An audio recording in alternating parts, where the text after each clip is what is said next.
Hello everybody, Rocky Assassin here. Today we're starting a new type of playlist series called Steam Roulette. And this first game that showed up that I drew is called Be You. I heard it's pretty quick. Um, I believe it has good reviews. Yep, very positive. That's good. So let's get started. Spelling mistakes are not mistakes.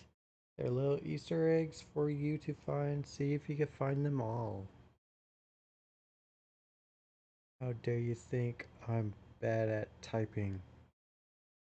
Wasn't diagnosed as the most dyslexic person the doctor I had met. That's complete slander. Today I'm feeling green. Green is so much fun. The color of life. A warm spring day.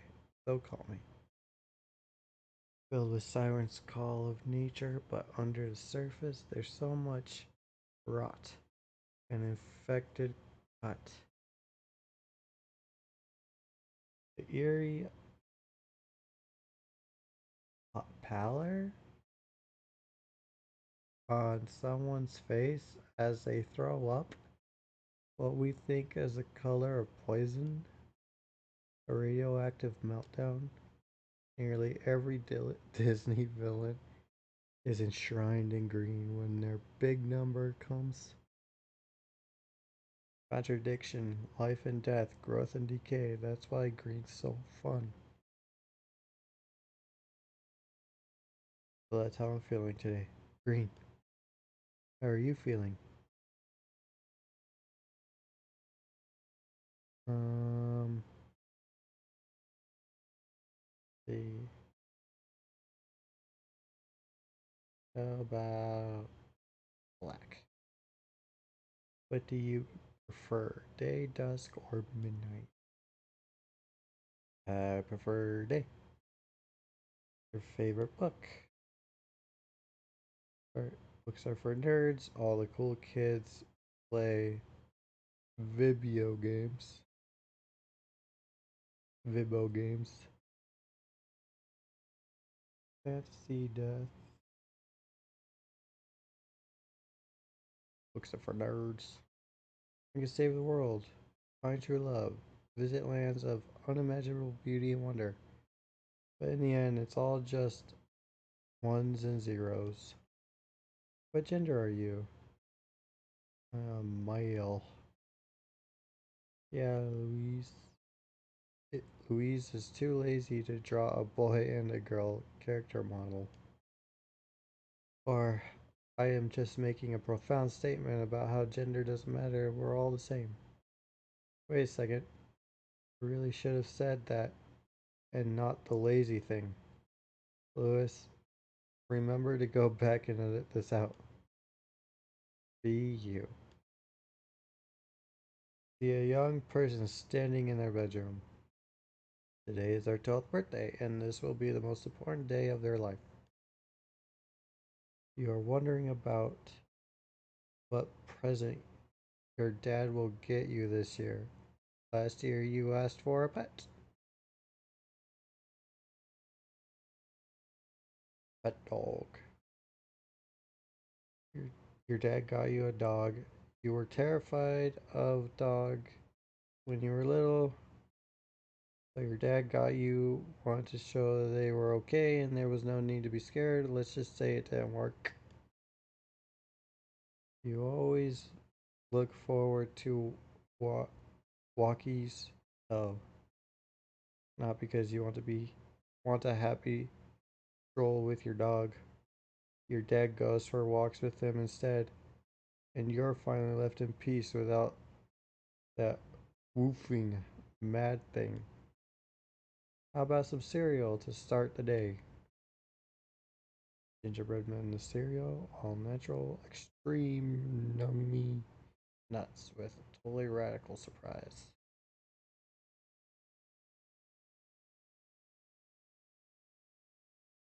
Me nuts. Is it your favorite cereal? Mainly because the surprise is there's absolutely no cereal in it. It turned out those boxes of cereal they used to put a single toy in as a surprise ended up selling so well they just replaced all the cereal with toys. They're so they're so cool. They're not held back by your trivial ideas of what is and isn't edible. Truly, some of the greatest thinkers of our lifetime made this. You may be starving, but at least you have a ton of new plastic friends you complain about it with. Parcels delivered. Your enemies are always whispering in the shadows trying to get you, but you're one step ahead. You always make sure to reportedly stab any post delivered to you in case there are poisoned spiders hiding inside. You can't be too careful. One time I found a bomb, but the person who made it was smart. I didn't know which wire to cut because they made them all red and so closely interwoven. Dad said it was just a red jumper that your gran had knitted, but you know the truth. Alas, nobody nobody's coming to your birthday party. I'm sure there's some tragic reason for it, but in truth, Lewis is a lazy piece of trash who can't be bothered to draw that many people. No one's coming. Not like you didn't expect it. The strange parcel appears to open it up by itself, as if otherworldly ghostly hands were attempting to reveal what's inside. You have a creeping feeling up your spine, a mixture of fear and confusion, and then your legs start to walk towards the parcel. You didn't tell them to. You flail your arms around in a surprise attempt to grab something to halt your progress, but there's nothing. You continue to walk forward like a wind up toy till you're next to the package. You look down into it and only see a black abyss, and unceremoniously you begin to tumble forward into the endless precipice. The darkness all around feels suffocating. And then you're here. You don't know what here is, but you're definitely here. OMG, magical adventure. I've gone insane. What the heck?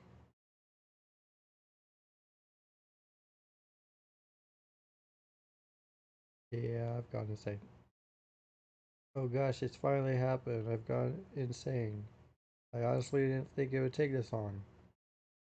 You do feel about as mentally sound as a tower of Jenga in a washing machine, or about as mentally sound as someone who's so diluted they would think that jokes funny. Clearly, incurably insane individual who's lost complete contact with reality. You vaguely wonder what horrors your subconscious will bring. Oh gosh, I hope it isn't that tap dancing lobster that appears on occasion in your nightmares. The crustacean keeps trying to sell you something, but you have no idea what it is. But when you finally succumb and buy the thing he's selling you, find out it's your own face, and you wake up covered in sweat. Off in the distance, you hear a noise, a faint whimper. Go over to investigate. Wait a second. Shouldn't you have like a bunch of options and stuff. Forcing the player to investigate the thing with no options of whether to do it or not seems to defeat the purpose of the game. Sorry, I really should have thought of that. Here are your options. Investigate crime, investigate crime, investigate crime. Any, many, miny, mo. How out your own free will, you've decided to go investigate the crying thing. Gosh, freedom of choice is so much fun. You find a strange sobbing creature.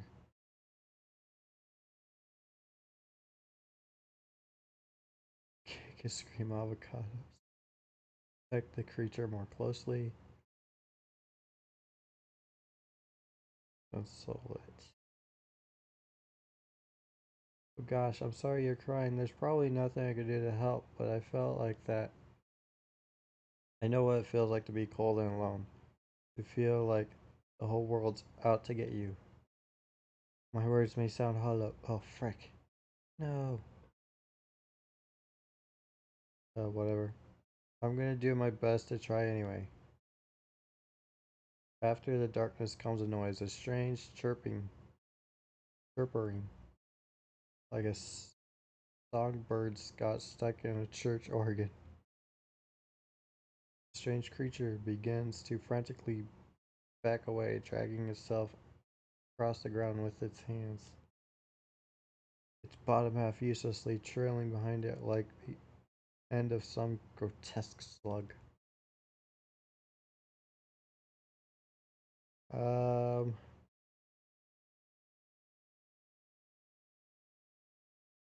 Scream. Try to scream, but the sound chokes out in your throat. You're so scared, even your vocal cords are too frightened to move. The thing leers over you, and the mud monster. It is said your imagination is better as scaring you than reality ever can. And with our protagonists, their imagination was very good at scaring them. Sadly, in this case, reality surpassed it. For a time, you can only hear faint screaming and some oddly oozing, gurgling noises, and then darkness consumes you. You float in darkness. There is nothing. Not the breeze on your skin, not the echo of far off laughter, not even the beat of a heart. But then, swimming out of the emptiness comes a small flame. You are awake.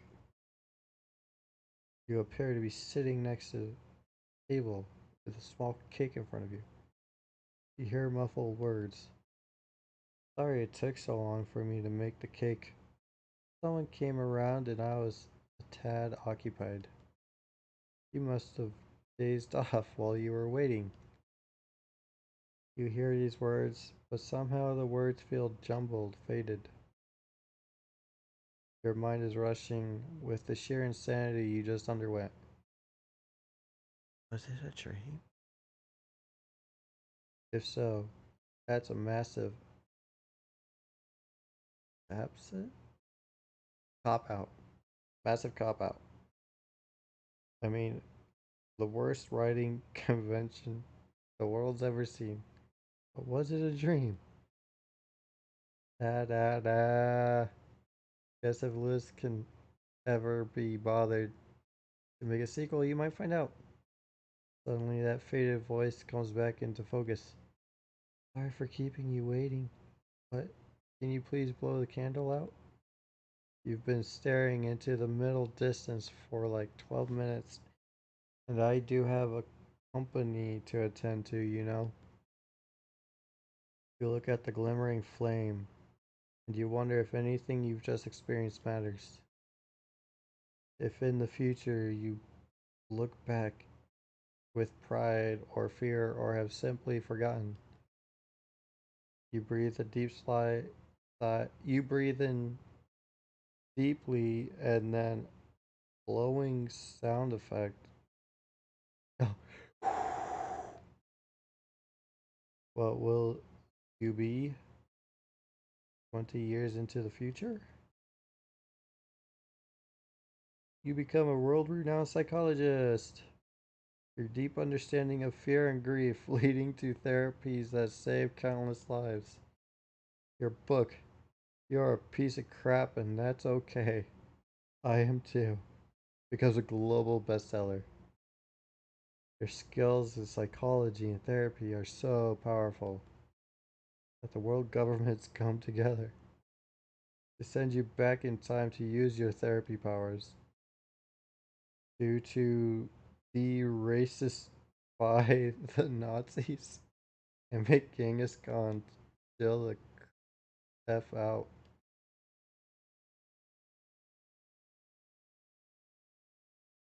This, oh, oh, this game is dedicated to Ed Gold and John Bain. If you enjoyed this game, please consider donating. Okay, to your favorite cancer charity, Lewis. Oh, huh.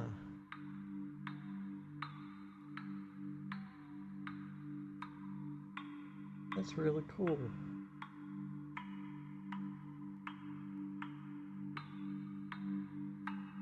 That was a really good game. Um, it was quick. Uh, I can see why it's got mostly positive. Ugh,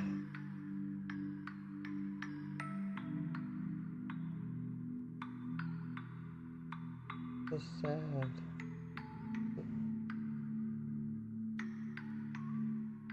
Yes, to all those who are watching this, don't be afraid to be you. This is Assassin signing off. Bye.